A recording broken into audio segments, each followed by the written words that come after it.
Une autre action de taille potentielle de la part de Moscou, se retirer de l'Organisation mondiale du commerce et de l'Organisation mondiale de la santé. La Russie s'est retirée du Conseil de l'Europe. Maintenant, la prochaine étape est de se retirer de l'OMC et de l'OMS qui ont négligé toutes les obligations vis-à-vis de notre pays. Depuis février, les restrictions occidentales pèsent énormément sur la Russie. La Commission européenne prévoit que l'inflation russe atteindra plus de 20% d'ici la fin de l'année. Les multinationales suspendent ou vendent leurs opérations à Moscou, ou alors ils partent complètement. Et Moscou n'en semble pas ravi. Je tiens à souligner que ces mesures vont à l'encontre des principes de l'Organisation mondiale du commerce, alors que nos collègues européens ont toujours exprimé leur attachement à ces principes. Alors que la décision de se retirer de l'Organisation mondiale du commerce semble solide et déterminée, l'économiste Maxime Buev suggère au gouvernement russe de réfléchir à deux fois à propos du long terme.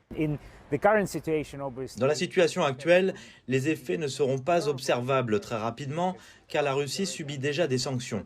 Mais à long terme, bien sûr, se retirer de l'OMC, en particulier, signifierait que d'autres pays pourraient imposer des droits de douane élevés et la Russie perdrait la capacité de décider de la structure de l'économie à l'avenir et des accords commerciaux. Avant la Russie, l'ancien président américain Donald Trump avait également annoncé à plusieurs reprises son intention de se retirer de l'Organisation mondiale de la santé. En juillet 2020, les États-Unis ont notifié au Congrès et aux Nations unies qu'ils se retiraient officiellement de l'OMS.